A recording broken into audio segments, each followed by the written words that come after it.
Okay जी, बिस्मिल्लाहिर्रहमानिर्रहीम। So this is doctor Sadiq Ali from first aid platform. आज हम पहला लेक्चर लेंगे फर्स्ट एड के अंदर।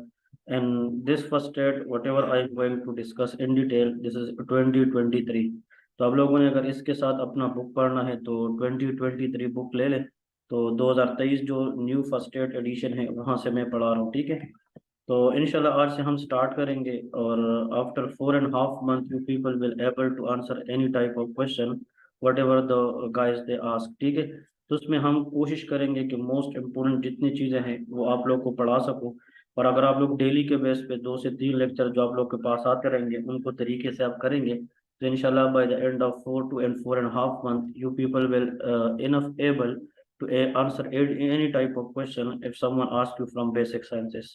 तो स्टार्ट करते हैं कार्डियोवास्कुलर एम्ब्रियोलॉजी से। हम सिस्टेमिक से पहले स्टार्ट करेंगे, फिर तरीके से हम अलग चीज़ों की तरफ जाएंगे। So the first thing is heart morphology. हम सबसे पहले ये डिस्कस करेंगे कि हार्ट की मार्फोलॉजी क्या है, हार्ट किस तरह बनता है, उसमें चेम्बर्स कितने हैं, सिप्टम्स कितने हैं।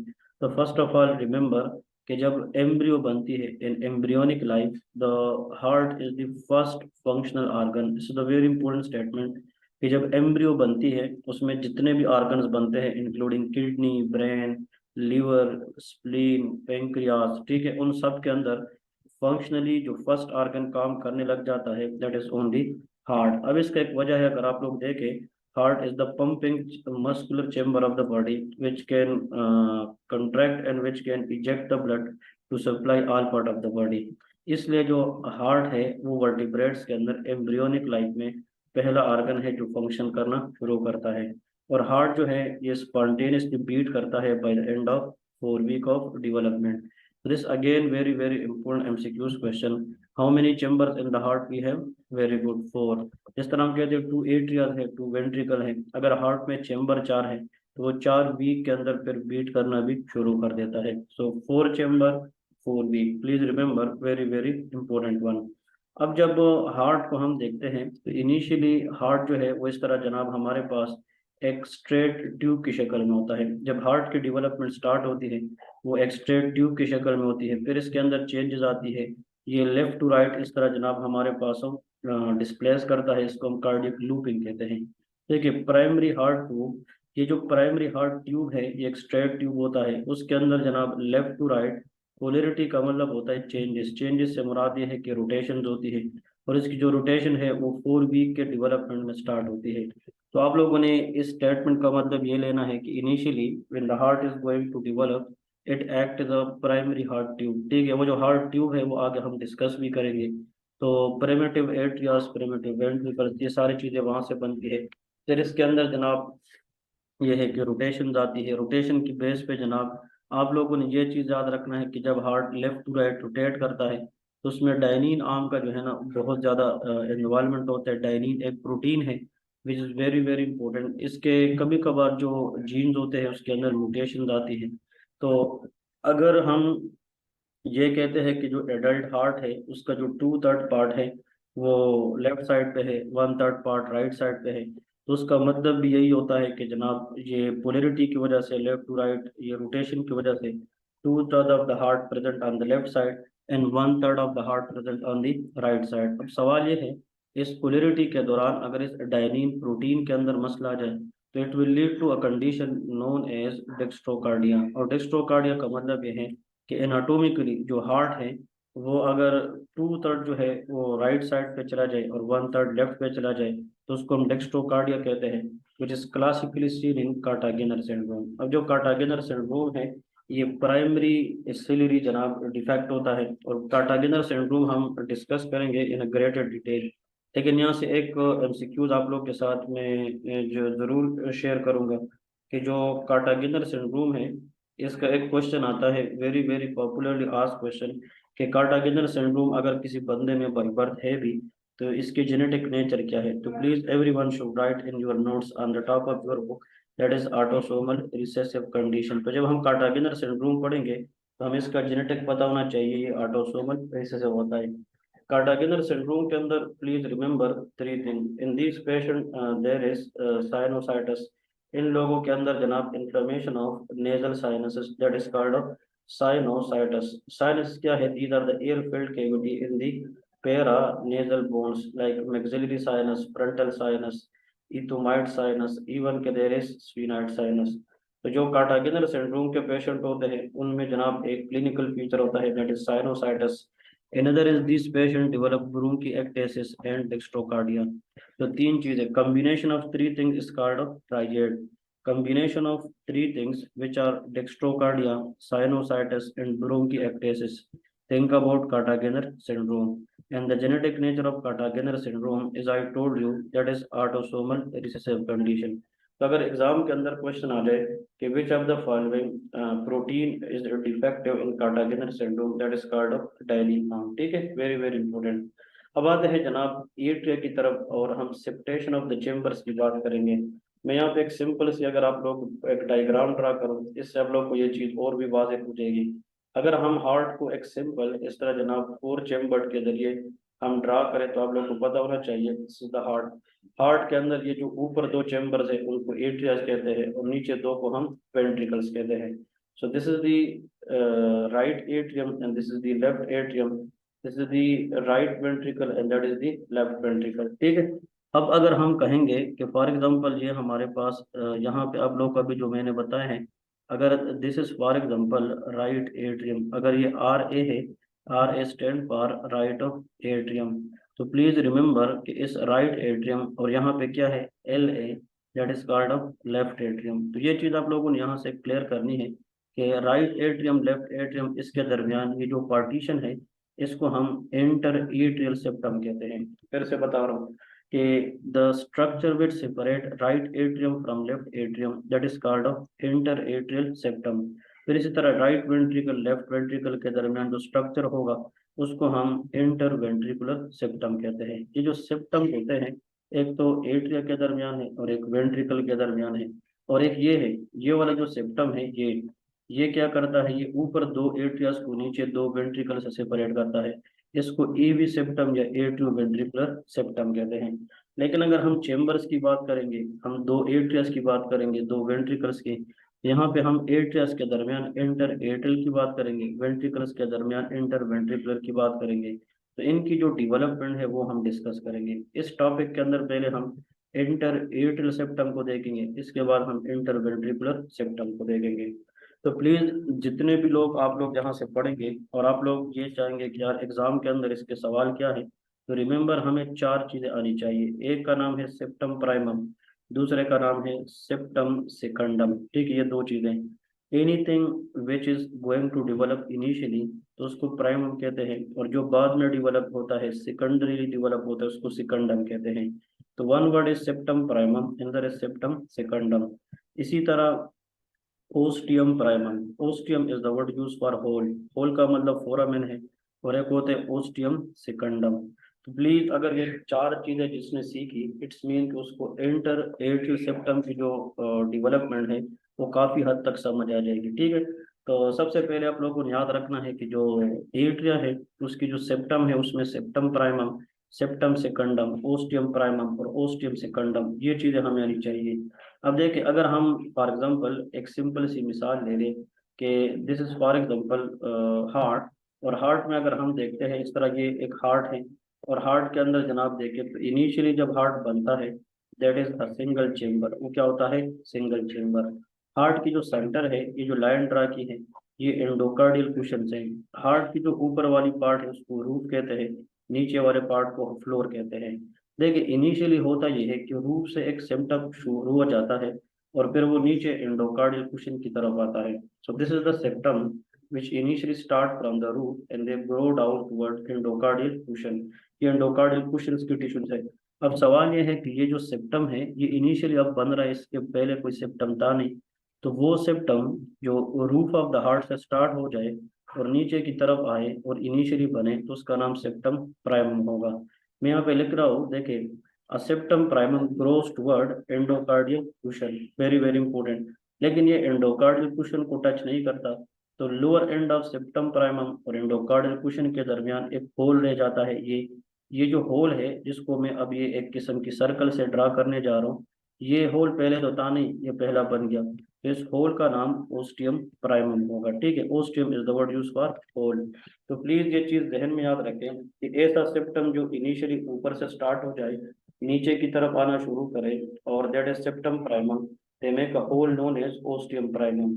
फिर होता ये है कि जो सेप्टम प्राइमम है उसकी अपर पार्ट में some cell undergo necrosis cell death apoptosis, यहाँ पे सेल डेथ होता है, तो जब सेल खत्म होंगे तो यहाँ पे फिर डेफिनेटली एक होल क्रिएट होगा। अब ये होल सेकंड टाइम हुआ है, क्योंकि एक होल पहले यहाँ पे था, एक यहाँ पे है। तो अकॉर्डिंग टू डेवलपमेंटल फेज, जब सेप्टम प्राइमम नीचे जाता है और उसका लोअर एंड फिर इसके साथ टच हो जाता है इसके साथ, तो इसके अपर पार्ट में होल क्रिएट होता है। अब this hole is the second hole, this hole is called septum secundum. तो इसको ओस्टियम सेकंडम कहते हैं। तो ostium secundum form in the septum primum due to cell death. अब यहाँ पे देखे एक एक चीज समझनी है। इनिशियल ये था कि जब रूट से सेप्टम स्टार्ट हो गया नीचे की तरफ, वो सेप्टम प्राइमम था। तो फिर सेप्टम प्राइमम एंडोकार्डियल कुशन के दरमियान ओस्टियम प्राइमम था। फिर ओस्टियम प्राइमम रिग्रेस, और ये जो सेप्टम प्राइमम है वो एंडोकार्डियल कुशन को टच करने वाला था, तो ऊपर पार्ट में उसकी सेल डेथ हो गई और एक और सेप्टम बन गया जिसको ओस्टियम सेकंडम कहते हैं। अब होता यह है कि इसकी राइट साइड पे एक और सेप्टम बनना शुरू हो जाता है, नीचे की तरफ आता है। तो दिस इज सेप्टम सेकंडम, क्योंकि पहले तो ये सेप्टम प्राइमम था, अब ये सेप्टम सेकंडम। तो septum secundum develop on the right side of septum primum. और आप लोगों को याद रखना है कि यहाँ पे एक होल होता है, ये जो होल है जो सेप्टम सेकंडम के अंदर होता है, इसको हम फ्यूचर का फोरामेन ओवेल कहते हैं। ठीक है, that is called foramen ovale. और यहाँ से ब्लड जो है वो राइट एट्रियम से आएगा, और फोरामेन ओवेल और सेप्टम फोस्टियम सेकंडम के जरिए लेफ्ट एट्रियम में जाएगा। लेकिन that is only in the fetal life, क्योंकि राइट एट्रियम के बाद ही राइट वेंट्रिकल है, फिर लंग्स होती है, लेकिन लंग्स जो है बिफोर द बर्थ काम नहीं करते, वो कोलैप्स होते हैं। इसलिए जो ब्लड है उसकी शंटिंग राइट एट्रियम से लेफ्ट एट्रियम होती है। तो majority of the blood via the right atrium reaches to the left atrium by foramen ovale. अब होता यह है कि जब बच्चा पैदा हो जाए आफ्टर द बर्थ, तो जो राइट साइड की प्रेशर है वो कम हो जाती है, लेफ्ट साइड की प्रेशर ज्यादा होती है। ये जो प्रेशर चेंजेस का कंसेप्ट है ये आने वाले लेक्चर्स के अंदर हम डिस्कस करेंगे। लेकिन please remember, before the birth right side pressure is high, left side pressure is low. लेकिन whenever the fetus is deliver, left side is high, right side is low. तो high pressure की वजह से जो septum prime में it create pressure on septum secundum, और ये foramen ovale और ओस्टियम सेकंडम क्लोज हो जाते हैं, और एक एंटर एट्रियल सेप्टम डेवलप हो जाता है और लंग्स काम करना शुरू करते हैं। यहाँ पे जो डीऑक्सी ब्लड है वो फिर राइट एट्रियम से राइट वेंट्रिकल फिर पल्मोनरी ट्रंक के जरिए लंग्स में जाएगी। कुछ बच्चे ऐसे होते हैं जिनकी ये जो सेप्टम होता है, एट्रियल सेप्टम जो अभी हमने डेवलप किया, उन बच्चों के अंदर इस सेप्टम में कभी कभार होल रह जाता है, कोई सुराख रह जाता है, जिसको डिफेक्ट कहा जाता है एट्रियल सेप्टल डिफेक्ट, वो हम डिस्कस करेंगे। और कुछ लोगों में जो फोरामेन ओवेल था, what is foramen ovale? It is the hole which allow the blood from the right atrium to the left atrium before the birth of the baby। अब सवाल यह है कि after the birth right atrium में जो blood है वो deoxy है, लेकिन आफ्टर बिफोर द बर्थ यहाँ पे ऑक्सी ब्लड क्यों है? क्योंकि जो ऑक्सीजनेशन का काम है वो फीटल लाइफ के अंदर प्लेसेंटा करता है। तो फोरामेन ओवेल का आंसर ये है कि it is a hole which allow the blood from right atrium to the left atrium before the birth. लेकिन अगर ये होल बर्थ के बाद भी ओपन रहा तो फिर उस कंडीशन को हम पेटेंट फोरामेन ओवेल कहते हैं, या इसको हम परसिस्टेंट फोरामेन ओवेल कहेंगे, वो हम पढ़ेंगे, वो फिर एक प्रॉब्लम है। And it is the type of ESD, atrial septal defect. ठीक है जी। तो अगर आप लोग को एग्जाम के अंदर आता है कि इंटर एट्रियल सेप्टम किस तरह डेवलप होता है, तो ये मैकेनिज्म है। इनिशियली एक सेप्टम स्टार्ट होगा जिसको सेप्टम प्राइमम कहेंगे, एंडोकार्डियल कुशन की तरफ जाएगा, एक होल क्रिएट होगा जिसको ओस्टियम प्राइमम कहते हैं। When septum primum reaches to endocardial cushion, there is cell death in the upper part of septum primum that will lead to a hole known as ostium secundum। इसकी right side पे एक और septum appear होना शुरू हो जाता है, that is called septum secundum. और यही सेप्टम जब नीचे आता है तो उसमें होल होता है, इसको हम फोरामेन ओवेल कहते हैं। इसी फोरामेन ओवेल के जरिए जो ब्लड है before the birth of the baby तो राइट एट्रियम से लेफ्ट एट्रियम में जाना शुरू करेगा, but soon after the birth जब प्रेशर बढ़ता है तो left atrium pressure is high on the right atrium, So these septum become fuses with each other and enter atrial septum is formed. But in some babies, if this foramen ovale even persists, remain open after the birth, that is called persistent foramen ovale. तो अभी चले पढ़ते हैं, मैंने concept बता दिया। अब एक एक चीज आप लोगों को क्लियर होगी। Initially septum primum grows toward endocardial cushion forming a hole known as ostium primum, very easy। फिर ओस्टियम सेकंडम विल फॉर्म। अब देखिए जब ये नीचे और आता है, when the ostium primum regress in the upper part of septum primum, the cell undergo death and there is forming another hole known as ostium secundum। then ostium secundum, septum secundum, ये वाला जो है ये develop on the right side of ostium primum and they maintain right to left shunt। सवाल ये है कि blood की शंटिंग राइट साइड से लेफ्ट साइड पे होगी, तो anything which come from right to left that is called right to left shunt. ठीक है जी। Septum secundum expand and cover most of the ostium secundum. The residual foramen is foramen ovale. Foramen ovale बनेगी और foramen ovale जो है ये one way valve है। Very very important one to remember, one way. It only aloe the blood to flow from right atrium to the left. ये left से कभी भी राइट एट्रियम की तरफ ब्लड को अलाउ नहीं करता है। ये वन वे वाल्व है और इसकी वजह ये है कि before the birth of the baby right side pressure is high, तो ब्लड मैक्सिमम राइट साइड से लेफ्ट साइड पे जाएगी। फिर septum primum close against septum secundum sealing the foramen ovale as soon after the birth. मैंने कहा था कि after the birth increase left atrial pressure and there is a decrease right atrial pressure. इसकी वजह यह है कि right atrial pressure is high than left atrium before the birth because of collapsed lungs। but when the lungs expand और बच्चा पैदा होते first cry करेगा, तो फिर लेफ्ट एट्रियम प्रेशर बढ़ेगा, राइट एट्रियम कम होगा, जिसकी वजह से ये फोरामेन ओवेल बंद हो जाता है। और septum secundum primum fuse during early infancy forming the atrial septum. So what is very easy, but आप लोगों को जो टीचर है वो इतना आसान कराए कि फिर पढ़ते पढ़ते आप लोगों को मजा आ जाए। अब सवाल यह है कि कुछ लोगों में ये foramen ovale even persist open after the birth, उसको पेटेंट फोरामेन ओवेल कहते हैं। Patent foramen ovale cause by the failure of septum primum septum secundum diffuse after the birth. इसका मतलब ये है कि अगर सेप्टम प्राइमम और सेप्टम सेकंडम जो बर्थ के बाद उन लोगों ने क्या होना है, क्लोज होना है, फ्यूज होना है, अगर इन दोनों की सेप्टम प्राइमम सेप्टम सेकंडम की फ्यूजन ना हो जाए, they will remain this foramen to remain open, that will lead to patent foramen ovale। इन लोगों में यह होता है कि अगर डीवीटी है, डीप वेन थ्रोम्बोसिस है, या कोई और इस तरह मतलब पेरिफेरल वेन में क्लॉट है, अगर वो गलती से सुपीरियर वीना केवा या इंफीरियर वीना केवा के जरिए राइट एट्रियम में आता है, तो फिर यही जो क्लॉट से पीस डिटेच होता है, एम्बोलिस होता है, वो फिर इस फोरामेन ओवेल के जरिए किधर जाएगा, राइट एट्रियम से लेफ्ट एट्रियम और लेफ्ट एट्रियम से फिर लेफ्ट वेंट्रिकल और एयोर्टा के जरिए किसी भी पार्ट ऑफ द बॉडी में जाकर ब्लॉक कर सकता है। इसको हम कहते हैं पैराडॉक्सिकल एम्बोलाई। देखिए paradoxical emboli mean Venus thrombo embolism. It's mean कि आपके वेन में कहीं पे थ्रोम्बस है और उस थ्रोम्बस से अगर कोई पीस डिटेच हो जाए तो उसको हम एम्बोलस कहते हैं। इट्स मीन कि अगर वीनस थ्रोम्बो एम्बोलिज्म हो जाए और उसकी वजह से जनाब जो एम्बुलेंस है वो राइट एट्रियम से लेफ्ट की तरफ जाए फोरामेन ओवेल की वजह, और वो सिस्टेमिक सर्कुलेशन में जाए, तो ऐसे एम्बुलाई को पैराडॉक्सिकल एम्बुलाई कहते हैं। So that is very very important for the exam point of view. Everyone should know has a clear concept about this one. अब आते हैं यहाँ पे जो मोस्ट इंपोर्टेंट चीज जो आप लोगों ने समझनी है, क्विकली मैं बताता चलूँ। देखिए ये हार्ट है, अब ये राइट एट्रियम है, ये लेफ्ट एट्रियम है, तो यहाँ पे पहले कुछ भी नहीं होता। अब इस ऊपर वाले पार्ट से जो रूफ है वहां से ये जो ग्रीन कलर का एक सिम्टम आता है, इसको सेप्टम प्राइमम कहते हैं। बट ये नीचे यहाँ पे जाकर एंडोकार्डियल कुशंस को इसको टच नहीं करता। तो lower end of the septum primum and endocardial cushion there is the opening. इस ओपनिंग को हम ओस्टियम प्राइमम कहते हैं। तो please remember, ostium primum is the opening between lower end of septum primum and endocardial cushions. फिर जब यही septum primum नीचे आके इस एंडोकार्डियल कुशन को टच करता है, जहाँ पे टच हो जाता है, तो फिर होता यह है कि इसके ऊपर पार्ट में कुछ सेल की डेथ हो जाती है और इस सेल डेथ की वजह से यहाँ पे एक ओपनिंग क्रिएट होता है। ये ओस्टियम सेकंडम होगा। ठीक है जी। यहाँ पे आप लोग को पता चला कि नीचे ओ सेप्टम प्राइमम ओस्टियम प्राइमम बना चुका था लोअर पार्ट में, और जो ओस्टियम सेकंडम है वो अपर पार्ट में।